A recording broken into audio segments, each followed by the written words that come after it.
On paper and even on the television screen, it can just look like a receiver ran a straight line, the quarterback threw the ball, the receiver caught it, and that's what it takes to connect for a 42-yard bomb. But the reality of it is much more complex. That and more coming up on today's episode of Locked On Commanders.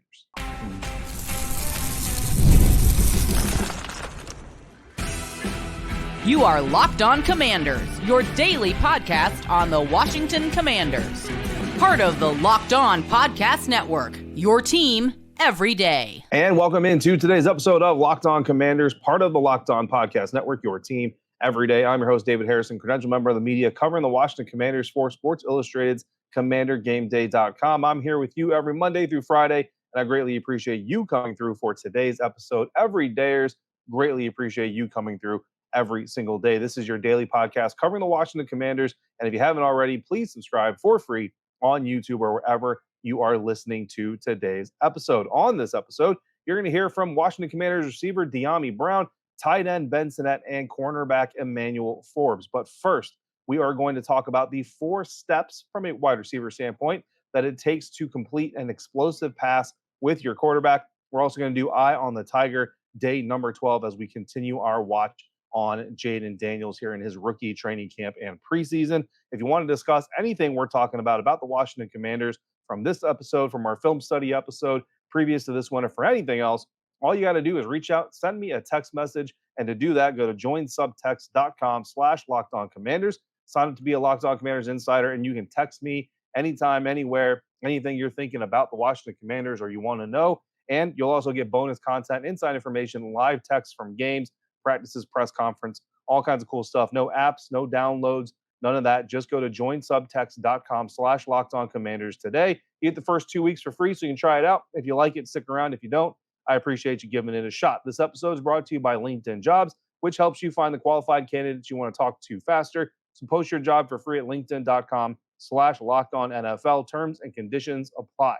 What I thought was brilliance in processing by Jayden Daniels, delivering an absolute dime to Dyami Brown during a 4-step drop, going through 3 reads to do it, was not actually brilliance in processing, but more so brilliance in manipulation. So brilliance either way, but I got a little bit of clarification on that play from a quarterback perspective, not quarterback perspective, but about the quarterback on Monday afternoon. So I'm going to share that with you here. But we also talked to Dyami Brown about his side of that. And fortunately for me and my ego, I pretty much nailed that one on our tape study episode that dropped previous to this one. So if you missed the tape study episode, go ahead, check that out. We'll give you a warning, just like I did on the episode. Cannot share clips, cannot share all 22 on the episode or on the show because of NFL licensing laws. So just letting you know that ahead of time. But the 42-yard pass from Jayden Daniels to Dyami Brown on Jayden Daniels' only process or only series of his first preseason game has been making the rounds for obvious reasons, right? It's the biggest play, biggest chunk play of the drive. There's a 3rd down play,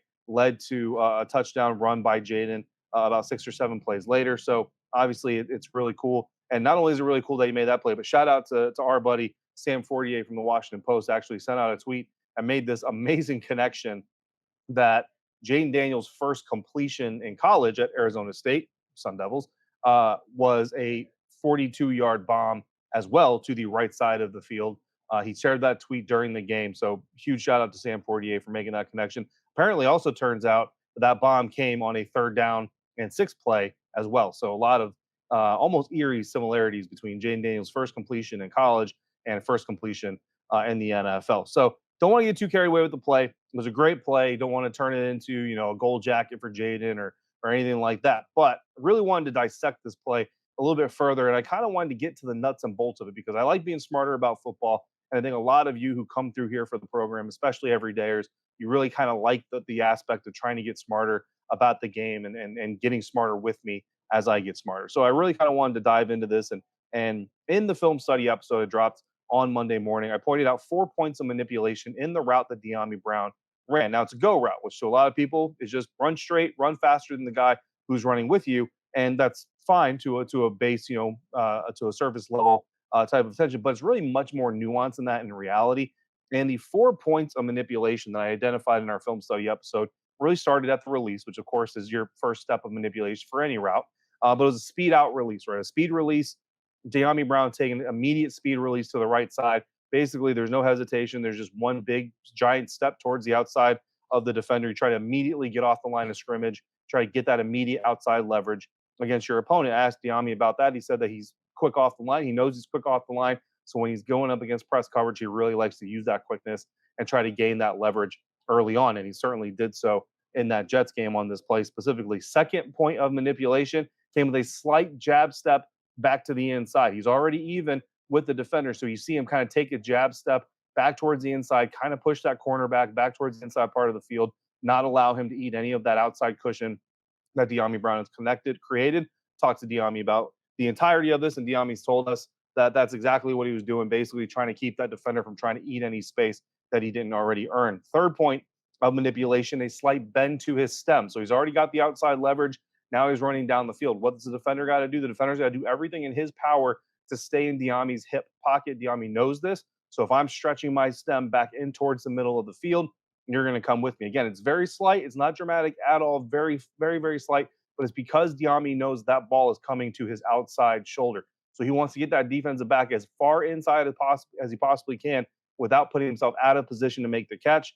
Does so successfully. The defender is inside. And when Dyami makes his final point of manipulation, he makes a late hands move to the outside where the ball is coming down to catch that ball. The defender is unable to get his hands in the way, unable to get that ball deflected. And that is how the catch is made. So what looks like on television as a straight line or straight line run for Dyami Brown actually has a lot of little complex layers to it. I asked Dyami how much of that is deliberate in the moment, how much of that is in the moment as he's running. I'm thinking about doing this, thinking about doing that, and how much of it is muscle memory. He said the speed release is essentially muscle memory. He does it so much. He loves it, especially against press coverage and all that stuff. He loves doing that. So that's kind of muscle memory. But the rest of it, very deliberate. Like every single part of that was very intentional in the moment, knowing that the ball was going to be coming, knowing where his quarterback was going to put the ball, having faith that his quarterback was going to put the ball where he's supposed to put it.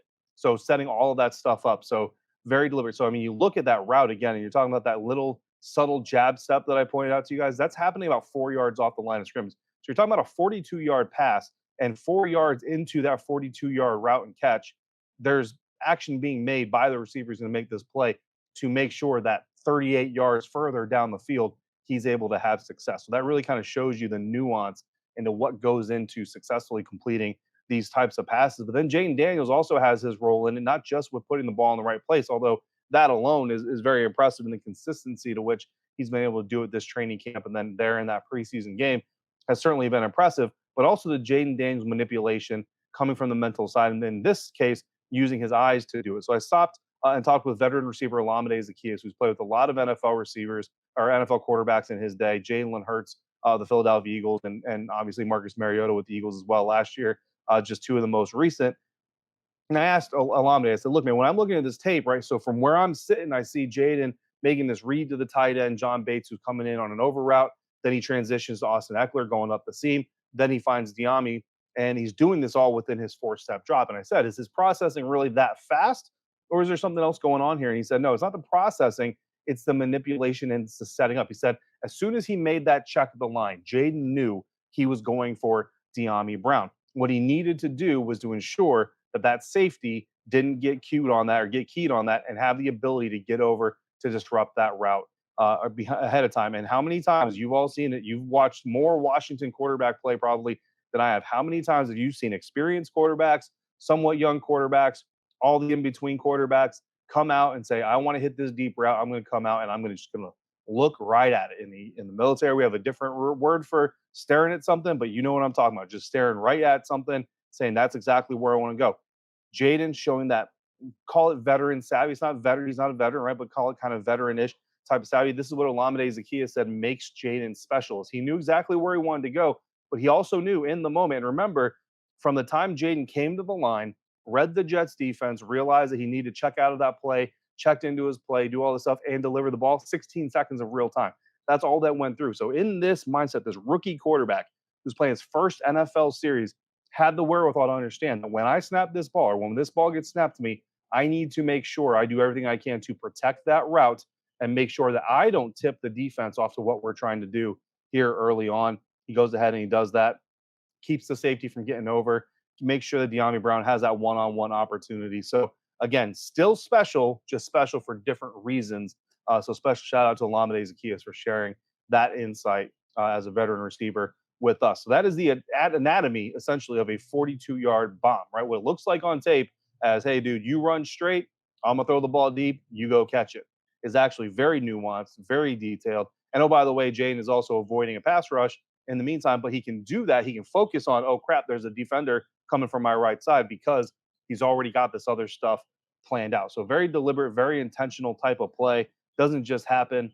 So again, when it does happen, that is why guys are calling Jayden Daniels special this early in his career, because he's doing things that we've seen veterans have a hard time doing. Speaking of Jayden, our eye on the Tiger, day number 12, and some injury updates courtesy of head coach Dan Quinn.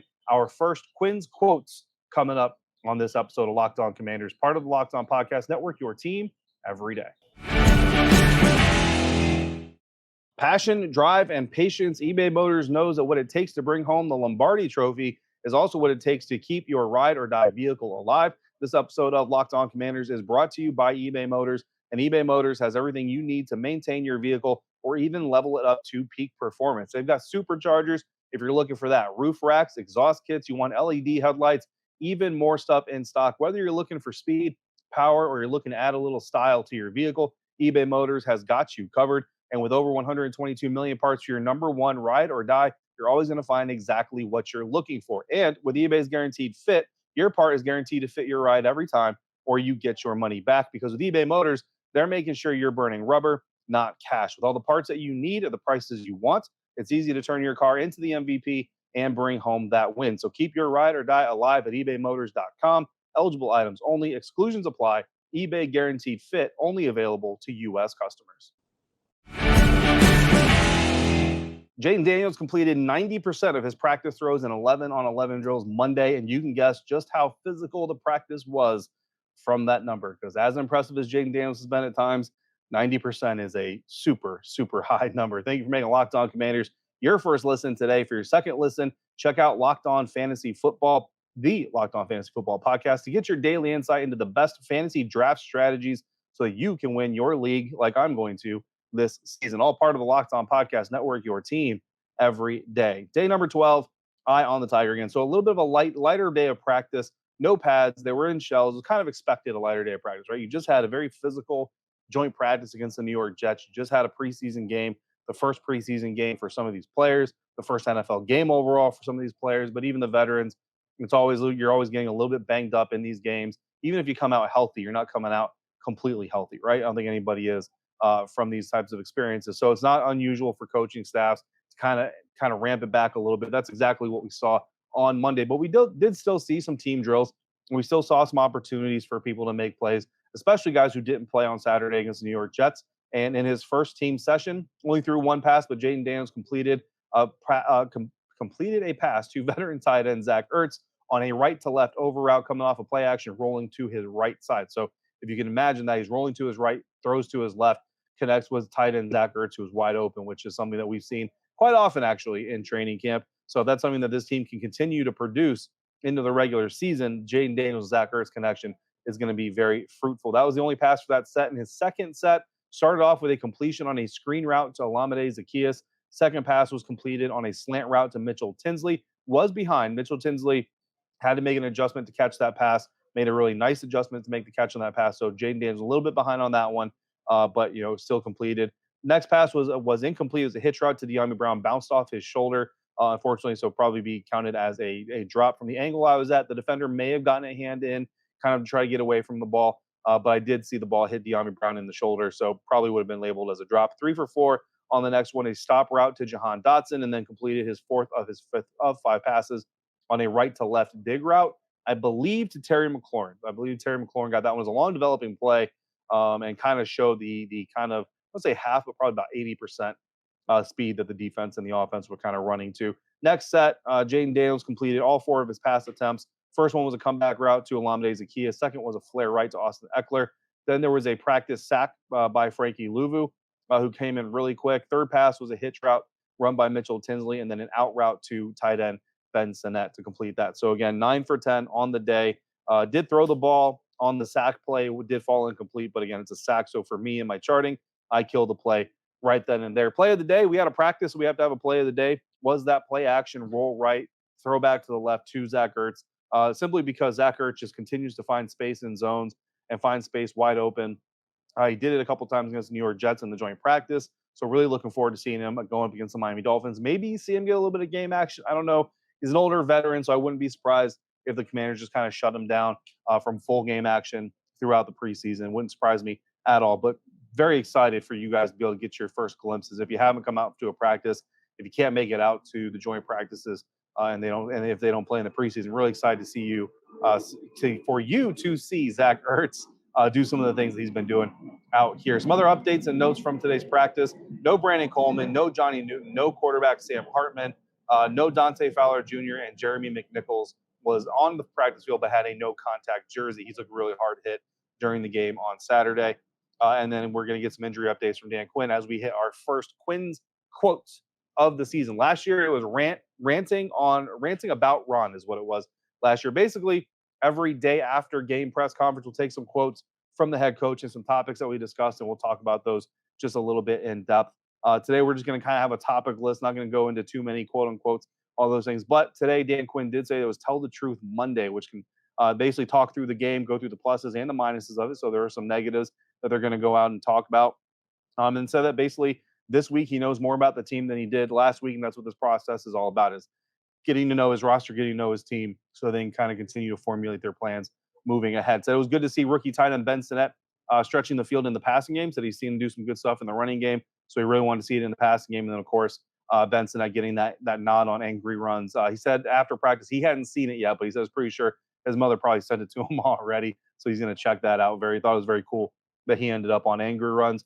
Coach Quinn also said it was really good to see the safeties tackling. He mentioned that in practice, even in the joint practices, all these things, you're not allowed to see these guys tackling. So getting to see his safeties tackle for the first time was good. But he did say that he knows now that the team needs overall work on tackling. I think that's kind of a constant threat through training camps. Defenses aren't allowed to go full speed until the preseason game. And then you have, especially your starters, they kind of get precious few reps. So a lot of times when the regular season starts, if you see an issue with defenses, typically it tends to be in the tackling department more than anything else. Was also happy, Coach Quinn said, with Jamin Davis coming off the edge in his first preseason game. So the speed and physicality of Jamin really stood out. Says the real looks come in the game, and he was pleased with what he got out of Jamin Davis, the first-year edge rusher.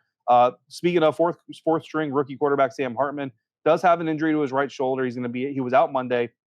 Dan Quinn said he's going to be out Tuesday, and that if he isn't able to return to practice Thursday against the Miami Dolphins, he likely won't play on Saturday, which means probably see maybe a little bit more Marcus Mariota, but definitely more Jeff Driscoll, who came in to finish the game against the New York Jets after Sam was injured. Also, Brandon Coleman, Johnny Newton, Jordan McGee added to the list of players.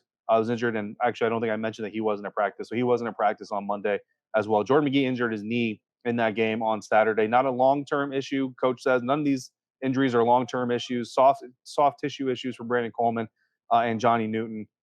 Jordan McGee obviously is the knee. No long-term issues, but McGee not likely to go this week at all. The others, he said, are more day-to-day, hoping to see, especially Johnny Newton and Brandon Coleman, get back out there as soon as possible. As far as that offensive line is concerned, I think it was actually Sam Fortier of the Washington Post who asked about the exterior concern about the offensive line, exterior being us in the media and, of course, the fan base, having some insecurities about the offensive line. So that he thought the interior of the offensive line is pretty secure and thought that guys like Chris Paul adapted well playing outside when they're usually playing inside. Chris Paul, of course, does have some tackle experience from college, but as a guard here in the NFL, and so relatively new experience for Chris Paul. Thought that those guys kind of handled that as well as you could ask them to. He's not going to come out here and tell us that these guys got destroyed or anything like that, which they didn't get destroyed anyway, but he's not going to tell us that they did anyway. Also ID'd safety Tyler Owens, the undrafted rookie out of Texas Tech, for being really good in punt coverage. And, of course, Tressway getting some flowers for going down and making a tackle covering one of his own punts, something that this team will hope they never have to see again, but you enjoy seeing it the time that you did see it, just like we enjoy hearing from Commanders players at the end of these episodes. You're going to hear from Dyami Brown, Ben Sinnett, and Emmanuel Forbes. Went ahead and decided to record 3 scrums today, so you're going to get all 3 of those coming up next on today's episode of Locked On Commanders, part of the Locked On Podcast Network, your team every day. And today's episode of Locked On Commanders is brought to you by LinkedIn. And LinkedIn knows that when you're hiring for your small business, you want to find qualified professionals that are right for the role. That's why you need to check out LinkedIn Jobs. LinkedIn Jobs has the tools to help you find the right professionals for your team faster and for free. But LinkedIn isn't just a job board. LinkedIn helps you find hire professionals you can't find anywhere else, even those who aren't actively searching for a new job but might be open to the perfect role. In a given month, over 70% of LinkedIn users don't visit other leading job sites. So if you're not looking on LinkedIn, you're looking in the wrong place. On LinkedIn, 86% of small businesses get a qualified candidate within 24 hours. So hire professionals like a professional on LinkedIn who knows that small businesses are wearing so many hats and might not have the time or the resources to hire appropriately. So LinkedIn is constantly finding ways to make that process easier. They even just launched a feature that helps you write job descriptions, making the process even easier and quicker. 2.5 million small businesses use LinkedIn for hiring. So post your job for free at linkedin.com/locked on NFL. That's linkedin.com/locked on NFL to post your job for free. Terms and conditions apply. Wrapping up today's episode of Locked On Commanders. We usually do 2, but today we went ahead and recorded 3 player interview scrums. First one is going to be the receiver we spoke to earlier in today's episode, or spoke about earlier in today's episode, wide receiver Dyami Brown. First taste of preseason action this season. Just how'd you guys feel as a team after Saturday against the Jets? We felt good. There's a lot of things that we can work on, as far as like little details that, that we can, get together and do just to make things better. But, at the end of the day, we saw what we can do, we saw what we have, and, we just learn from it. You had a fight for the wide receiver spot, I feel like, every single year on this team. How tough is that wide receiver group this year? There's a lot of depth, it feels like. Where do you feel like you are as you're coming to your own here in training camp? Man, I don't really think it's like fighting for a spot. I think at the end of the day, with all the guys that we have, we're all capable of making plays. And, with the group that we have, we can do that, as one. It's not just he's better than this guy or that. But, at the end of the day, we all want to come out here and compete, and that's the main thing. Going back to the first half play, how important is it to you that he checked to you, that he trusted you on that play? Oh, man, for him just to come to me, it's just the work that we put in, during practice, even in the offseason. In order for him to come to me and trust me like that, and me making that play allows him to trust me. It's not just, okay, let's just see if I can trust him.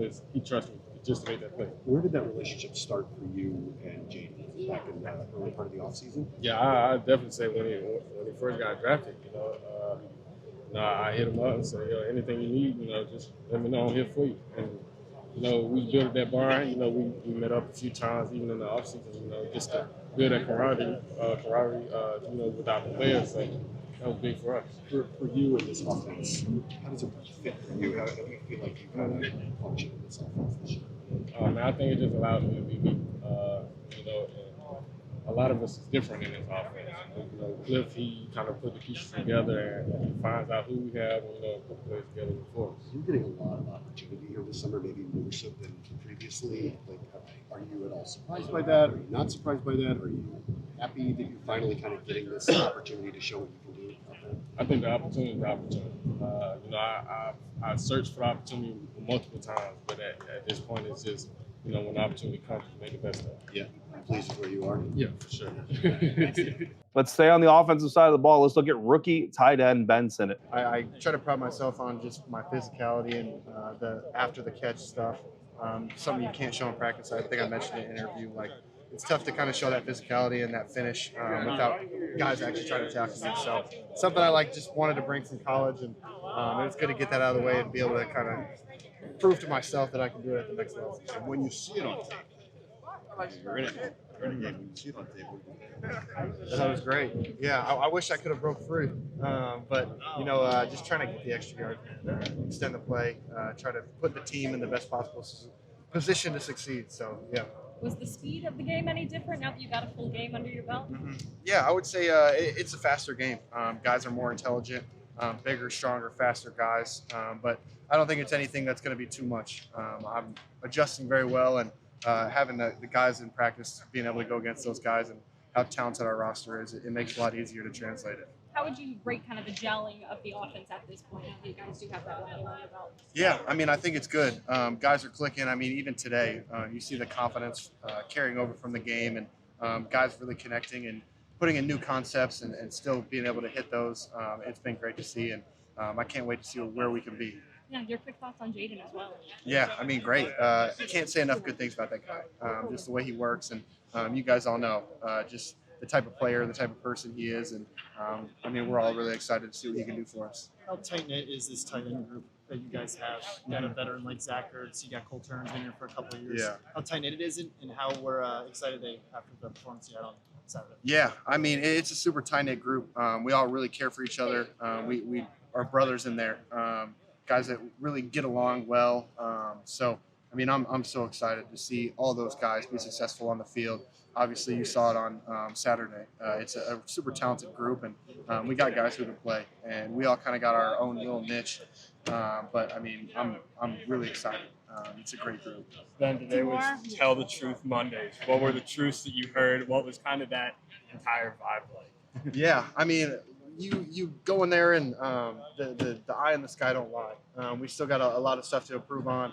I think the big thing that we kind of heard the truth, just being able to finish that game, make the plays that we need. I mean, we had a 3-and-out penalty on our last drive to go and take that lead. So just things we need to clean up, pre-snap errors, that kind of stuff that we can clean up and hopefully take our game to the next level. Last one. Did you see that you were on Angry Runs?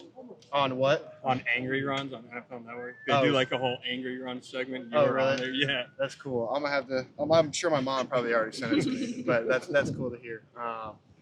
Man, yeah, that's awesome. And now we're going to flip to the other side of the ball, and we're going to talk to cornerback Emmanuel Forbes. When it comes to last year, your rookie season, your first preseason game, to the jumps you've made this year, what stands out to you? Just my maturity, like I always say, matured a lot more physical, a lot more hands-on. So it's a big improvement. Getting to go against another opponent, just the joint practice, the game, what does that help you? It lets you know where you're at. You know, you're not going to get the same people saying the same plays, so it lets you know where you're at. And I feel like I'm where I want to be. Is there anything else you took from that? No, not really. How would you say the DB rooms come together? We come together really pretty good. You know, we building the chemistry and we're just trying to continue to learn each other and play fast with each other. Yeah, what about the young guys like Mike Sater still? How do you see him improving? Yeah, you know, he's actually older than me, so we really don't consider them young guys, but they coming along really well. They're playing for now, so yeah. Anything else? Today was Tell the Truth Monday. When you were in the film rooms, what kind of truth did you guys learn?